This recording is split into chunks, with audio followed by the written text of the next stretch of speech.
morning and welcome. It's so lovely to see you all here.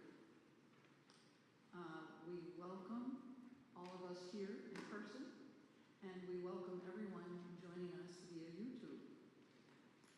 Thank you to Lindsay Donnelly Bullington for sharing with us a liturgy of deep and broad and expansive welcome earlier this summer, adapted here today.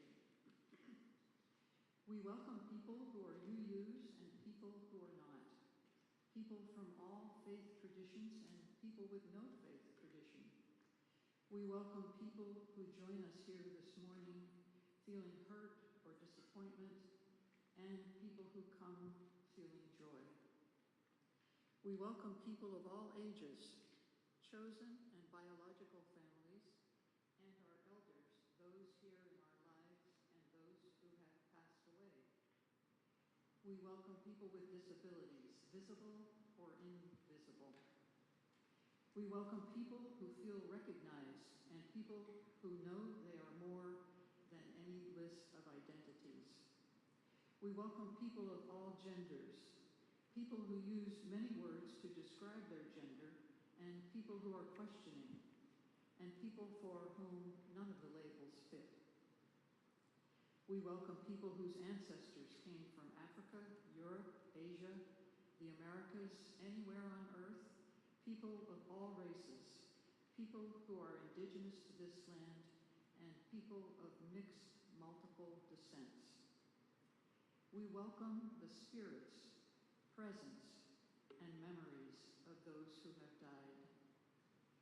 We welcome all of our questions, all of our desire for answers.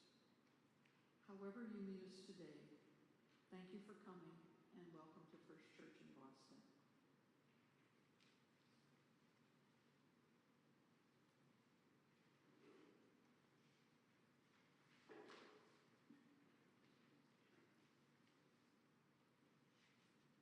Our opening words are from the Reverend Mark Morrison Reed, the task of the religious community.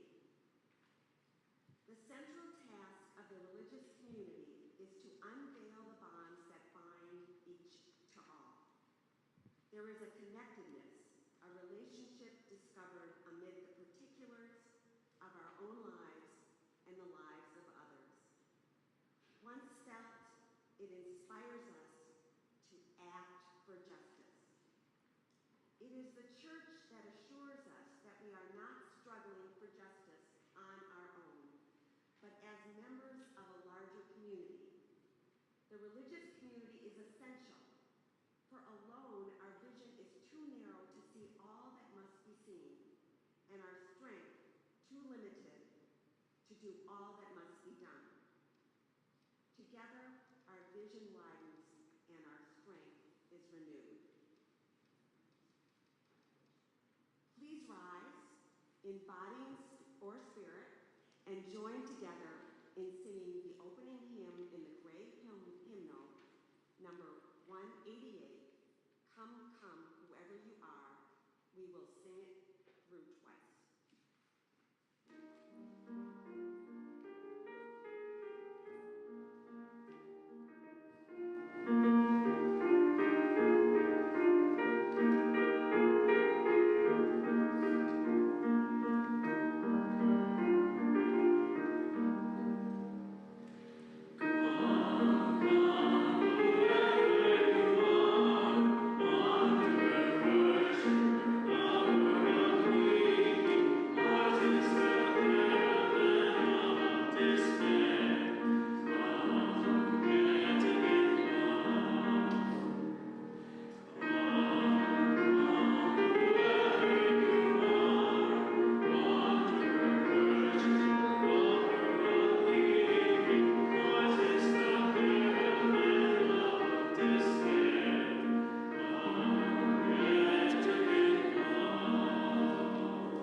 We light this chalice in gratitude for another summer of thoughtful and inspiring services here in the chapel.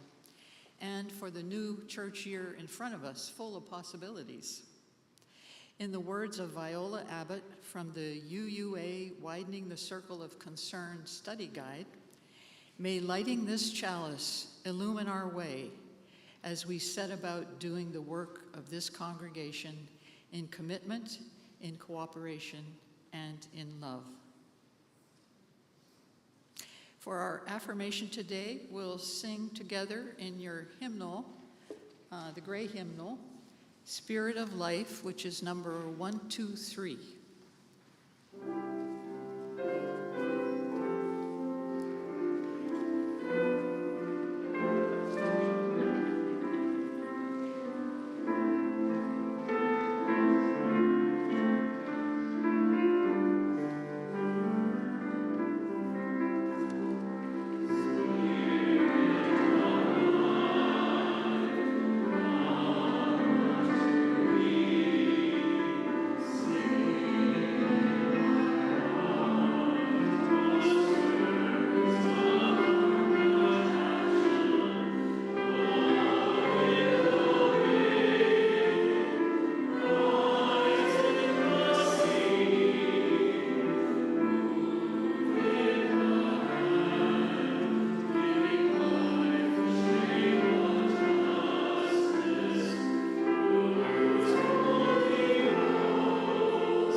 It's announcement time. It is also near the end of summer, and there are very, very few announcements that I know of. The only items on the announcement page are the donate by text instructions that some of you may need to refer to at the end of the sermon.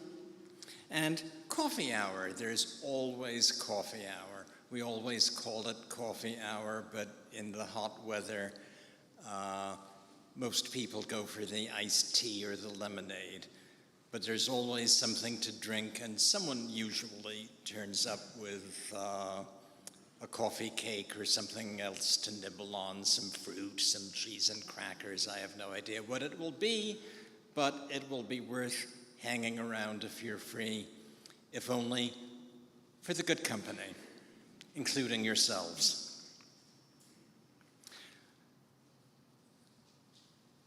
Next week's guest speaker, it'll be Labor Day weekend. We have no idea how many people will turn up in person, but we never have any idea how many people are watching on YouTube, so all of you will be, I believe, the Reverend Kenneth Reeves, who's been here before. You know him, he knows the ropes. It'll be an interesting service. And the week after that is Charter Day. And the first service led by our brand new senior minister, Stephanie May, who has authorized us to point out that she is in fact present in the congregation, laughing as I speak. We will be downstairs in the sanctuary from then until next summer. And the Sunday after that will be water communion. If you haven't yet lined up a bit of water to bring and pour into our massive bowl to share with the rest of us, but nobody has to drink it. We don't recommend it. That will be Sunday the 17th. Anything else? Anyone have anything to... Here we have Rosemary, as always. If anyone has time after picking up a drink and a snack this morning, we do have Ellie Miller here with us, and there is a pressing agenda with the Massachusetts Coalition to Prevent Gun Violence, the legislative agenda. So we can gather to hear about that and to talk about that.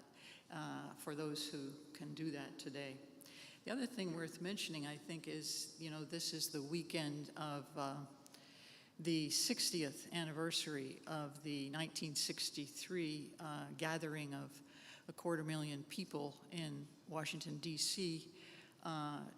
To focus on civil rights and human rights that day. And tomorrow, the Poor People's Campaign is holding an event in the evening where they are correcting one of the things that happened back in 1963, which was that there were no women speakers at that gathering.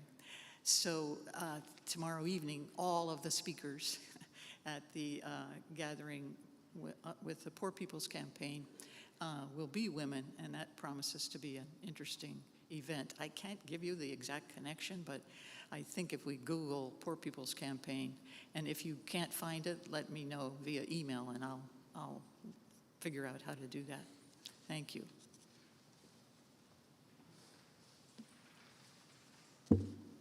It always amazes me to be reminded how within the lifetimes of many of us, we have gone from a situation where all male speakers would be taken for granted to a situation where all humans are recognized for their own contributions, and so be it. And I don't object to affirmative action now and then and having an all-women's event just to get even a little bit. It's fine. Anything else? No other announcements? Okay. We have a reading.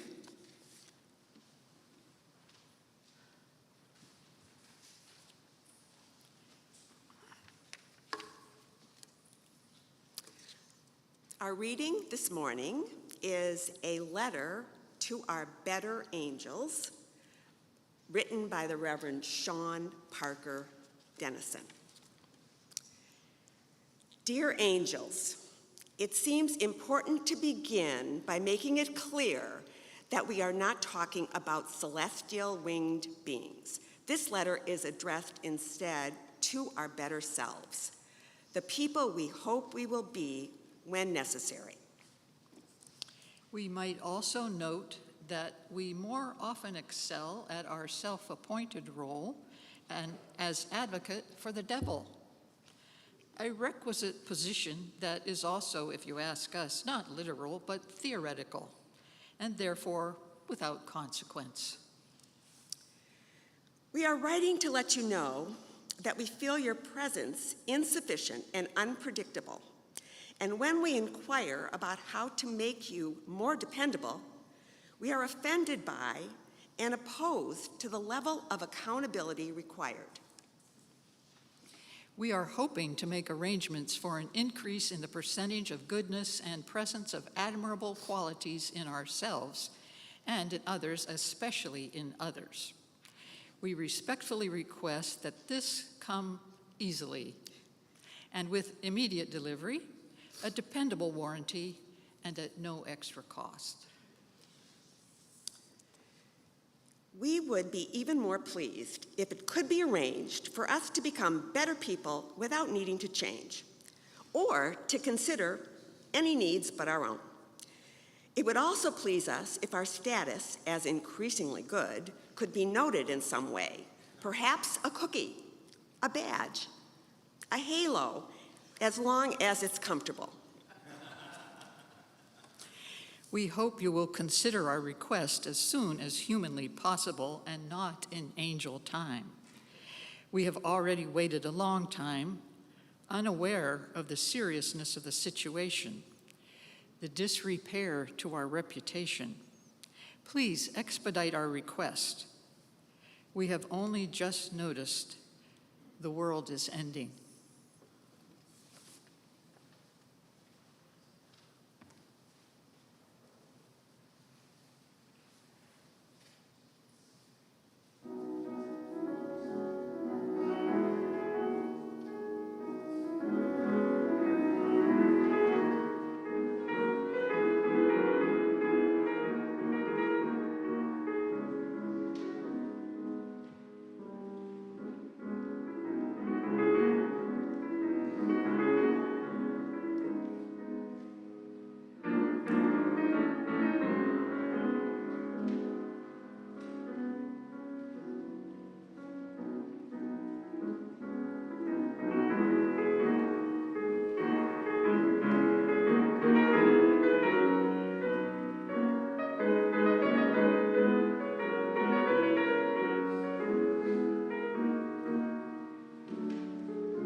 concerns that they would like to share with the rest of us.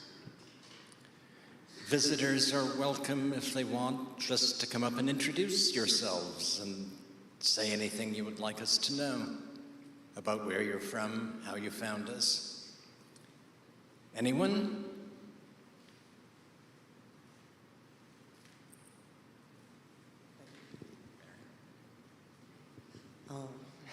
Some of you may be aware that my mother spent a couple days in the emergency room earlier this week. And I just wanted to share that she's at home, resting comfortably, and 100% feeling better.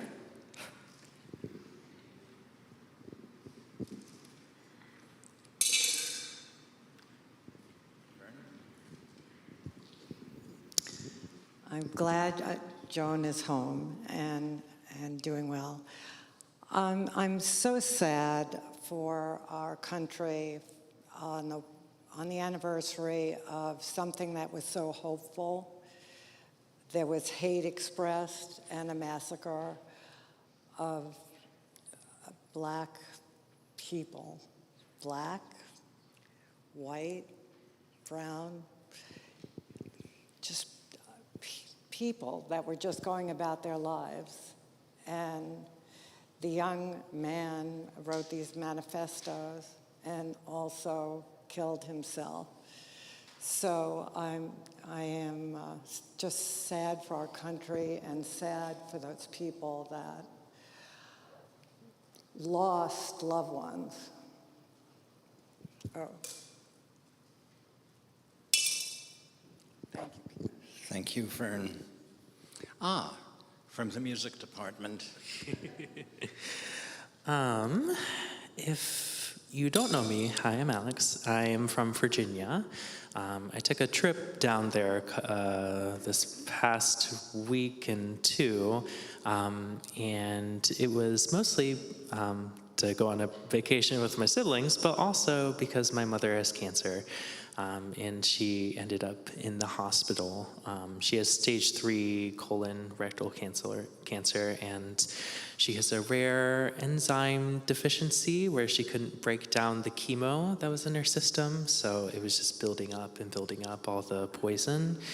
So she's out of the hospital and she's doing better, but you know, if you could keep her in your thoughts and prayers. They're not sure how to progress yet, but hopefully we'll hear soon. Yeah.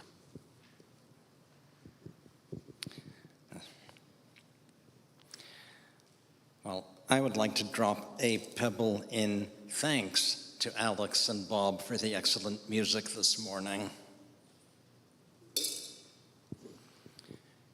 Anyone else? Okay, my summary stone for all the concerns, all the joys, everything that we have not shared today but value in our hearts. Thank you.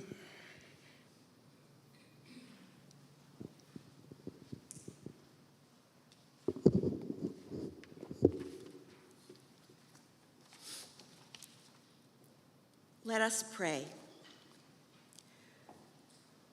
Sacred Spirit, that we call by many names or no name, but which calls each of us beloved, may we be attentive to how we can bring joy and affirmation to others by putting our values into action. Let us now take a few moments for silent reflection.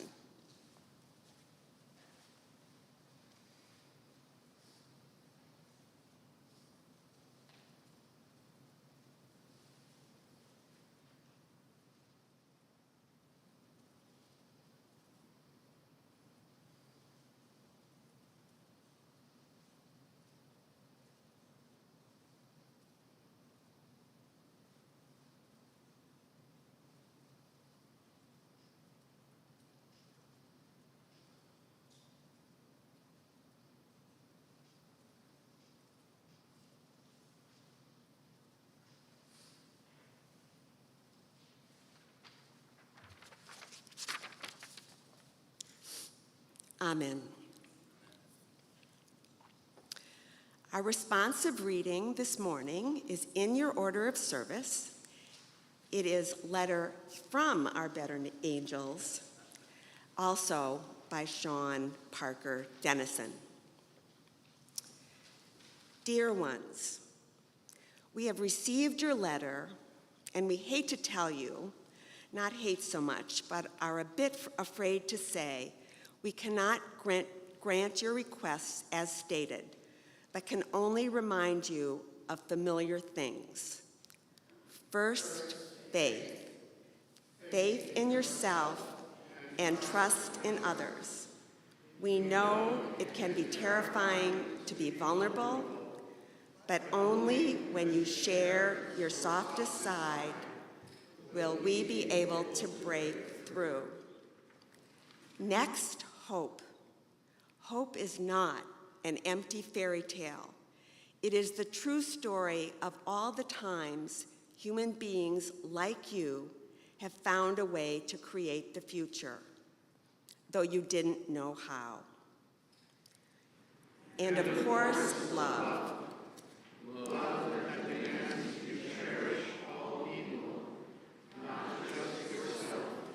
Safety. Love that is not satisfied until every argument ends abruptly when one child says, "That hurts."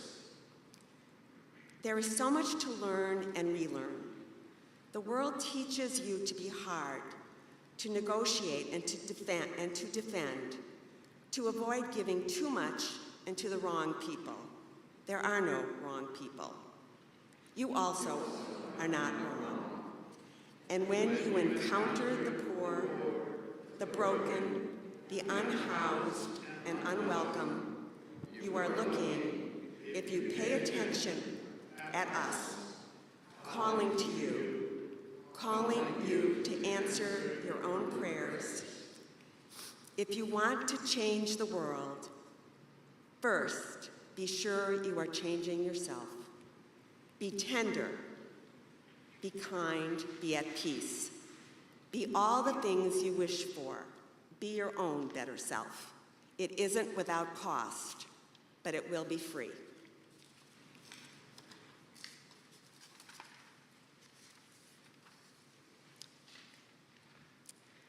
Let us rise in body or spirit to sing hymn number 1009 in the Teal hymnal, Meditation on Breathing.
I'm standing here this morning for two main reasons.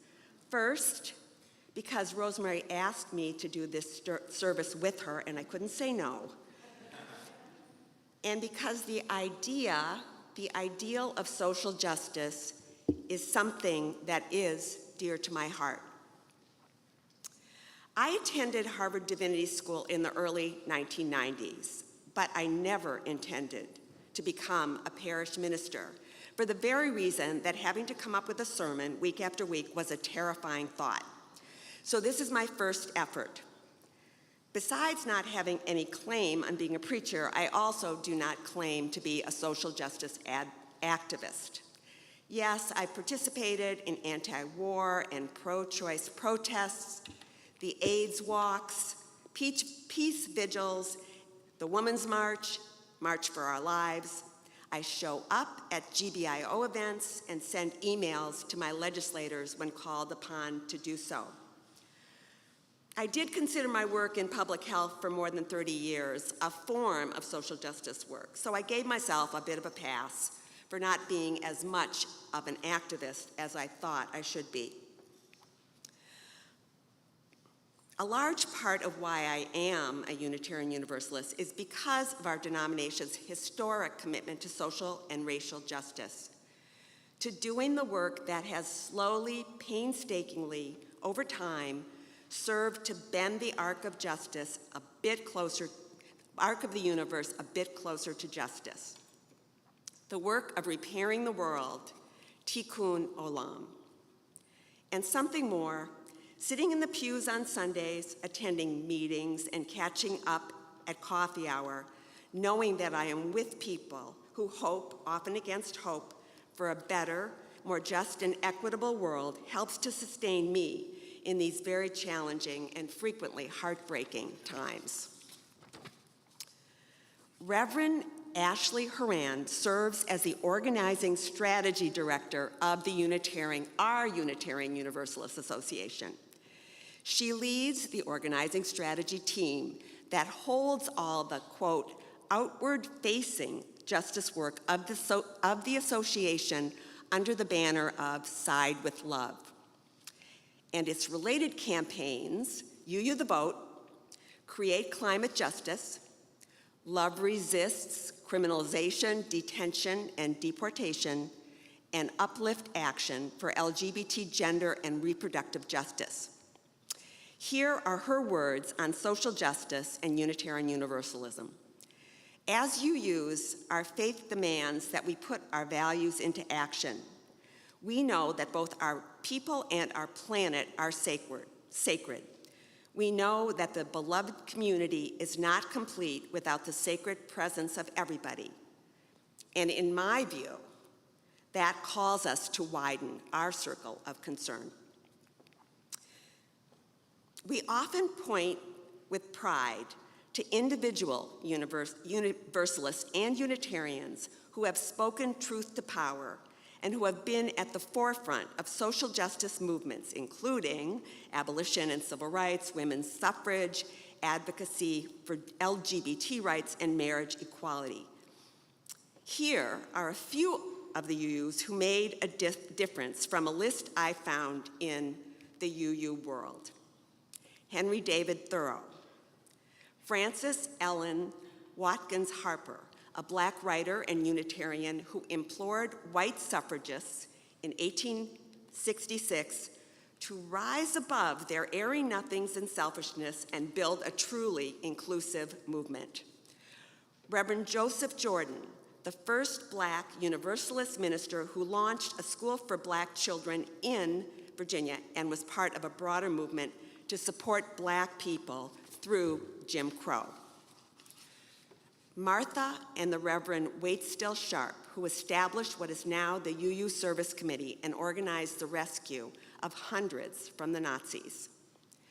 Viola Liuzzo, killed by the Ku Klux Klan near Selma when she was supporting the 1965 Civil Rights March, along with Reverend James Reeb, who was also murdered.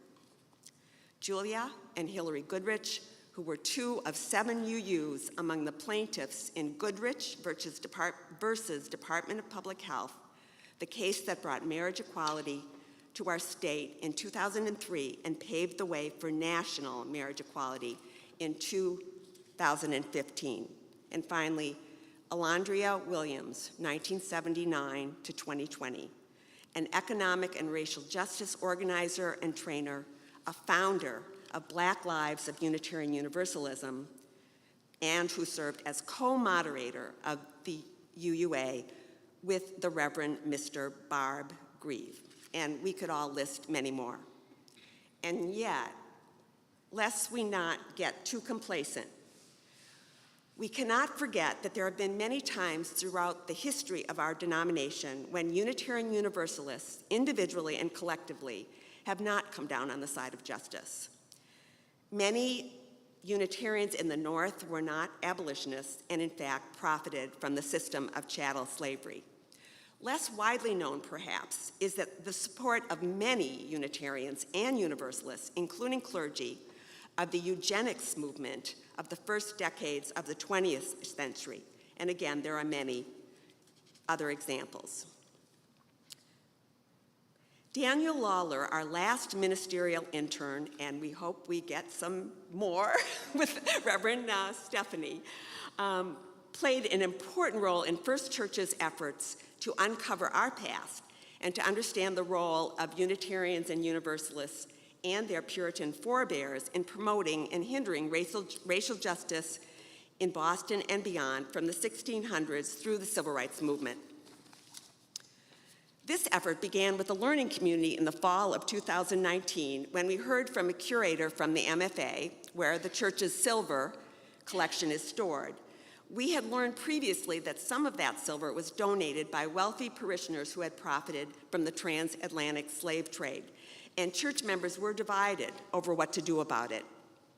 This was followed by a second learning community with Professor Dan McCannon, a historian of UU history from Harvard, Reverend Joy Fallon, the senior minister at King's Chapel, and that church's history program director, who discussed how King's Chapel has confronted its historical complicity with slavery and how it profited financially from it.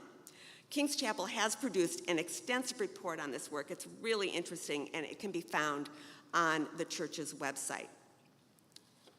During the course of the pandemic, 3 more learning communities were held online, spanning the period from Reconstruction through the 1960s, including one with Reverend Kiama Rahman, who presented research into the prominent role that Black Unitarian women played in the struggle for racial justice during the late 19th and early 20th centuries in Boston and elsewhere.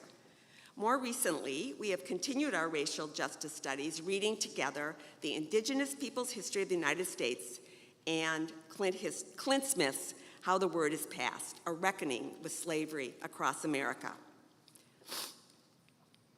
Studying our history can be inspiring, illuminating, and painful.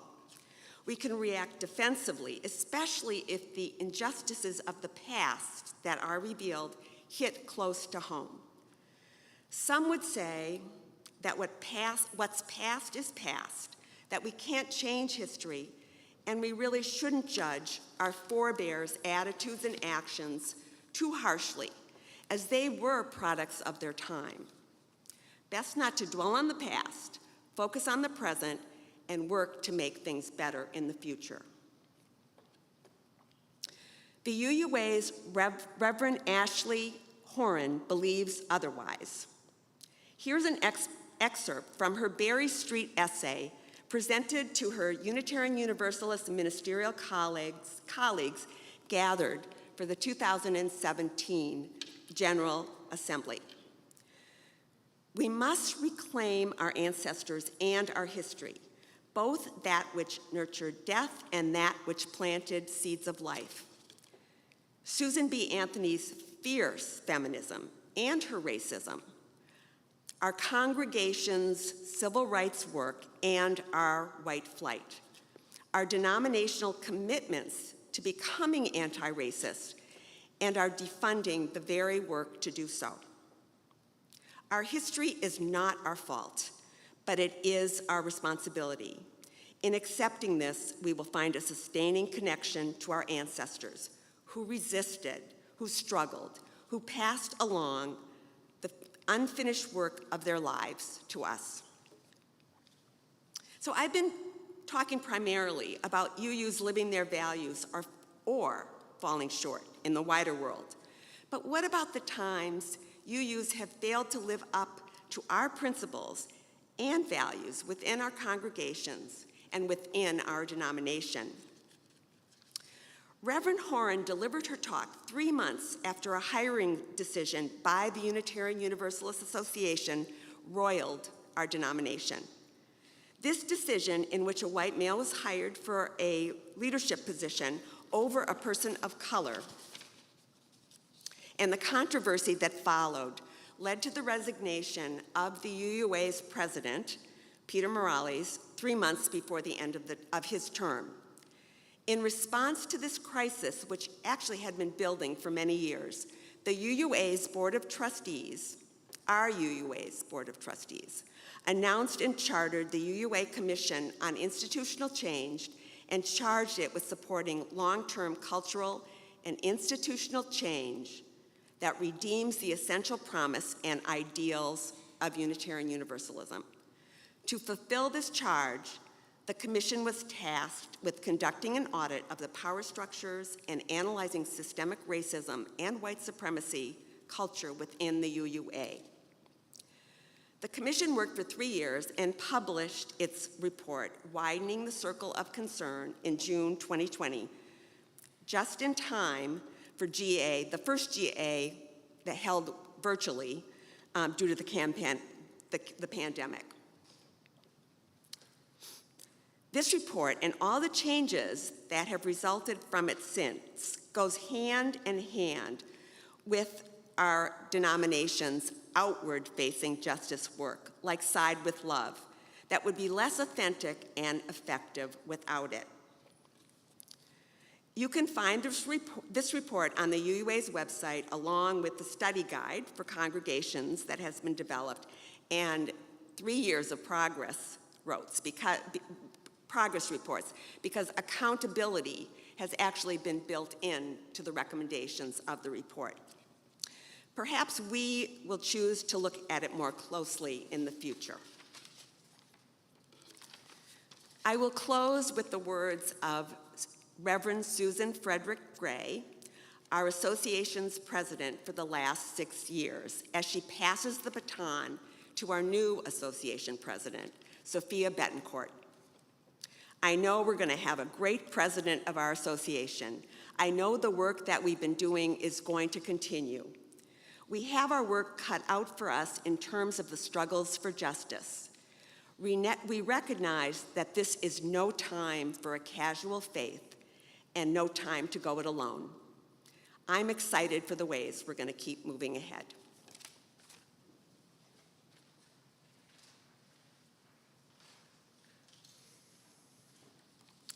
Thank you, Joanne. Well, if I didn't do any other good things this summer, asking Joanne to speak will cover all the bases, I think. So, Joanne mentioned our General Assembly, our annual meeting that the UUA organizes. And this June, I attended virtually this 4-day meeting, GA, as we call it. First Church had 2 voting delegates to GA this year, Janine Mudge and David Reno. Joanne and I both attended as non-voting delegates. Though we couldn't vote, we could attend the business sessions and hear the long and thoughtful debates prior to the votes being taken. And I have to say that I did feel some pride in hearing people from all across the country engaging with difficult issues, sometimes passionately, lining up to speak, waiting for their turn, and using a democratic process. Being involved with our social justice community here at First Church, I was especially interested in GA programming addressing the climate crisis, voting rights, and racial justice. And also, I hope to learn about the 2 key issues on which votes were being taken, a motion on divestment from fossil fuels, and a motion addressing Article 2 of our UU bylaws. But before diving into those 2 issues, I'd like to quickly share something with you about this year's General Assembly Ware Lecture. You may know that the Ware Lecture is given each year and is often a highlight of those 4 days. The tradition of the Ware Lecture started just over a century ago in 1922 with the Unitarians, and where lecturers have included some remarkable thinkers. In the 20th century, Jane Addams, Reinhold Niebuhr, Howard Thurman, and the Reverend Dr. Martin Luther King Jr., to name a few. In this century, we've heard from Julian Bond, Holly Near, Mary Oliver, Winona LaDuke, Sister Simone Campbell, Cornel West, and Brian Stevenson, among others. This year's lecturer, someone I knew very little about, was Dr. Imani Perry. Dr. Perry is a scholar of law and literary and cultural studies currently at Princeton, and a prolific writer of books and articles whose writing and scholarship focuses primarily on the history of Black thought, art, and imagination. In her lecture, Dr. Perry talked about her connections, her school connections, her study, her personal study of some of our UU ancestors. One theme of her talk was how people whose identities are marginalized in whatever way often have a tenuous or partial sense of belonging. She recalled that Henry David Thoreau, in his writings about Walden Pond, acknowledged the Black squatters who lived in the woods near the pond before he did. These were people who, after being poorly treated while living in Concord, decided to move to the woods. Perry acknowledged her own awareness of feeling a tenuous belonging at times. She attended high school in the 1980s in Concord, Massachusetts, and as a scholar, she felt accepted, but as a Black person, her sense was of not fully belonging. She said, "It was easy for me to feel like one of those squatters." She talked about another of our UU ancestors, who Joanne already mentioned, Frances Ellen Watkins Harper, who was a free Black woman in the 19th century, a poet, teacher, abolitionist, women's suffrage organizer, and who became a Unitarian. After her talk, in response to a question, Dr. Perry coined the phrase, "our whole alphabet of inclusion." In that alphabet, she listed the letters CRT, DEI, LGBTQ. All these kinds of inclusion are being attacked today in different ways, she told us. The attacks on trans people, and especially on trans health care, we are very familiar with here in Massachusetts. Perry spoke at some length about the CRT part of the alphabet of inclusion. You probably know CRT is short for critical race theory, and it has become a symbol and a target for those who don't want all our history to be taught in secondary schools. Perry advised that when we're facing people who oppose knowledge and human dignity, we must have courage.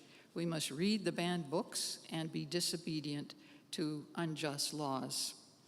And we might add, we must have courage to support the librarians, teachers, and school boards who are on the front lines in the effort to keep Black history in the curriculum, especially in Florida, but in other states as well. Perry talked about legislation that proclaims its opposition to critical race theory is attempting to set limits on what history can be taught. Its rationale is that we don't want white children feeling badly when they learn about slavery. Perry noted, "What a terrible way to stunt the moral imagination of white children." She also talked about the importance of having difficult conversations, the kind of conversations required to widen our view and our circle of concern, to enable us to see another's point of view, even on topics we are sure we know all about.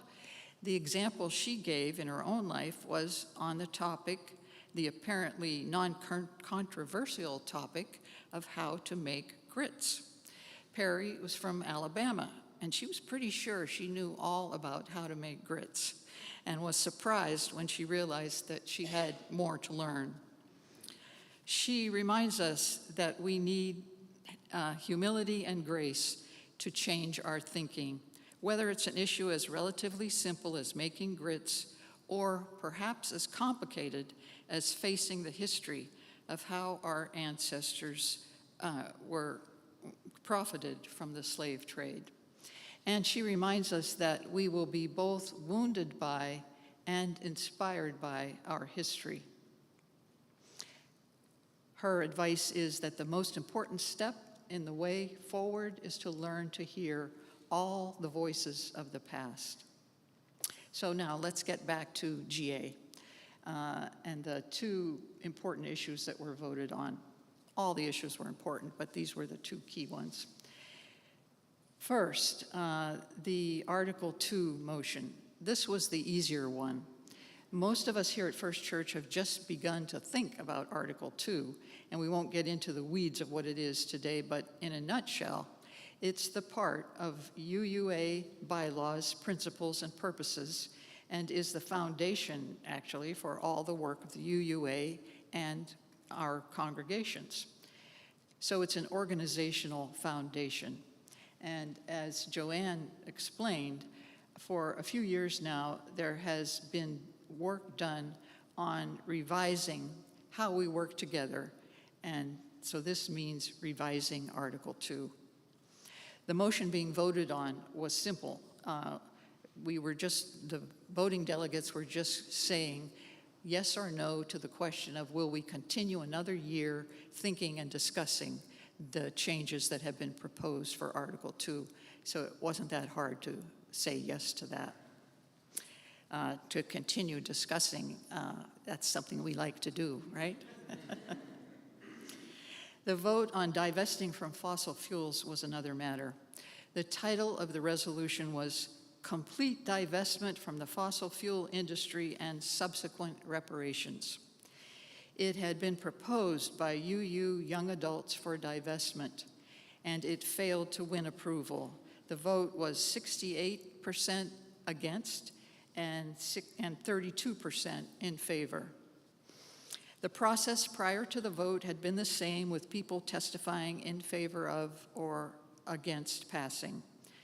But a prolonged demonstration by the Young Adult Caucus conveyed their frustration and disappointment after the measure failed.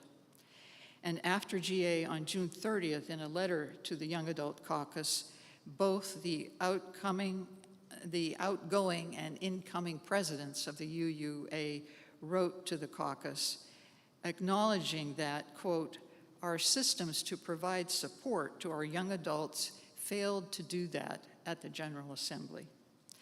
The letter indicated that the work of restoring right relationships between the young adult group and the UUA staff and leadership is continuing and is being led by Reverend Dr. Sophia Betancourt. Reverend Betancourt has said that all of us UUs need the sense of urgency about the climate expressed by the Young Adult Caucus at our General Assembly. Recent decisions by the largest oil corporations suggest that what we are facing in the struggle for a livable earth is very urgent. Earlier this year, Shell reduced its investments in green energy and internally estimated that net zero carbon emissions won't be reached until the 22nd century.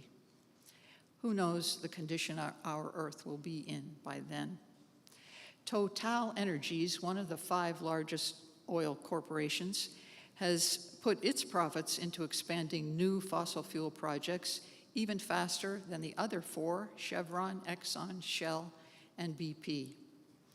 It seems that these oil behemoths are doubling down on profit-making, climate consequences notwithstanding.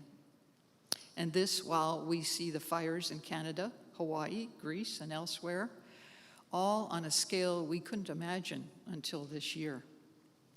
As a friend said earlier this summer, we in Massachusetts have not yet had to face the deadly temperatures that many in our nations and around the world were and are still succumbing to. This is the terrible injustice, and this is where the word justice becomes attached to the word climate. When we see that many of the people who are dying from heat waves, droughts, and fires are those who use the least power, have very little power, and are not in any way responsible for the climate crisis. There's one more vote I want to tell you a little bit about that happened at GA, and that was the vote on the action of immediate witness titled Rise Up to Stop Cop City. Has anybody here heard about Cop City? It's something happening in Atlanta, Georgia. Okay, that's good. A few. This is an issue that combines just about every one of our social justice concerns. The situation is that a police organization, which is not accountable to the voters in Atlanta or Georgia, is working with the major corporations there to fund the building of a huge police training center, and the place that they want to build it is in a forest, cutting down over 100 acres in a forest that is understood to be part of the lungs of Atlanta and that area. And not only that, but the forest was a traditional land of the indigenous people there. So, and it's a part of a low-income, people of color neighborhood. It's right next door. So there's been a lot of pushback for years about this plan, and whenever there's a public hearing, the people who speak are 90% against it. But the city council has gone forward, and the pushback, which we are a part of, I was so happy to learn at GA, our UU the Vote staff, and that they are led by Nicole Presley. They are leading on this issue and have already sent volunteers to Atlanta, and what's been going on is signature gathering, because they're trying to get a referendum on the ballot in November, and if not November, in the spring. They've gathered over 100,000 signatures to do this, but it's not clear how the city is going to respond, how many of those signatures they're going to find a problem with. If any of you have gathered signatures, you know that it has to be just so. And so there's concern about signatures that will correctly be ruled out, but there's also concern about a city government that is working to push this forward. I need to stop talking. I have more information on that if you're interested. So I'll close by saying that last Sunday, Matt Meyer reminded us of the great James Baldwin's understanding that our social conditions are not fixed. And today, we read Sean Parker Dennison and heard our Better Angels direction that if we want change, if we want to widen the circle of concern, we have to remember to change ourselves. Well, how do we do that? You won't hear an answer to that question this morning, but it's certainly one that we wanted to get in all of our thinking. And as Joanne mentioned, a couple years ago, we read the book, How the Word is Passed by Clint Smith. And we did have one clue from that, at least one that I remember, from a tour guide in New York City. And she told us that when people join her tours and are learning things that they thought they knew or that are different from what they thought they knew, people become very uncomfortable and anxious. And so, of course, she sometimes had some difficult conversations.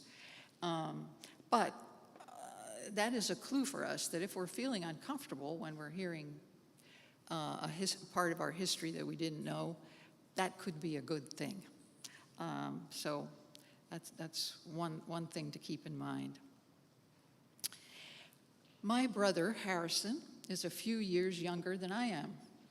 He is a master carpenter, and he works for an organization which values his work and the knowledge he has accumulated over a lifetime, beginning in high school when he worked with our father, who taught himself carpentry from books and from working.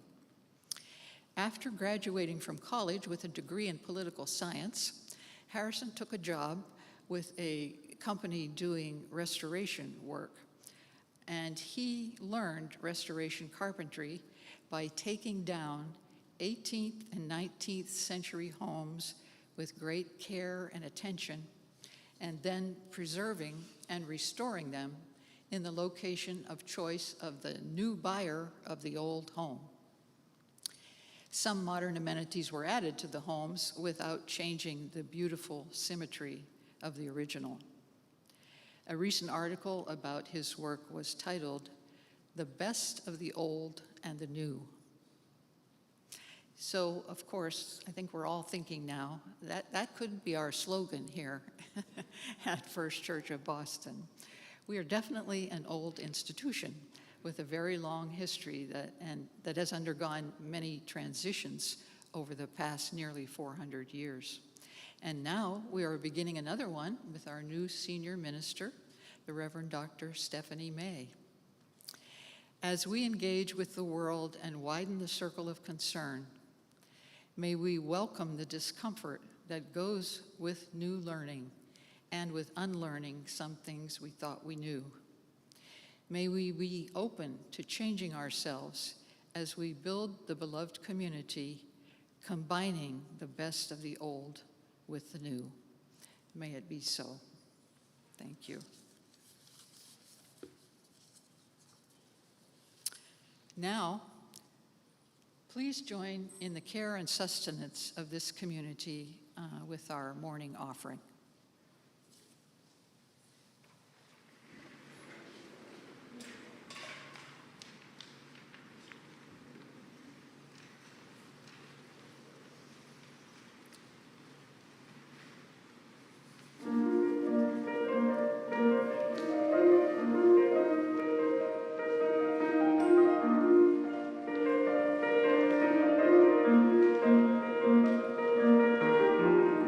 I see the sun.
We extinguish this flame, but not the light of truth, the warmth of community, or the fire of commitment.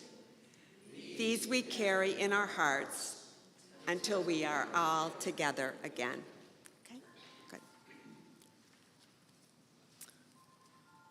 Let's all join in singing the closing hymn, We'll Build a Land, number 121 in the gray hymnal.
Our benediction.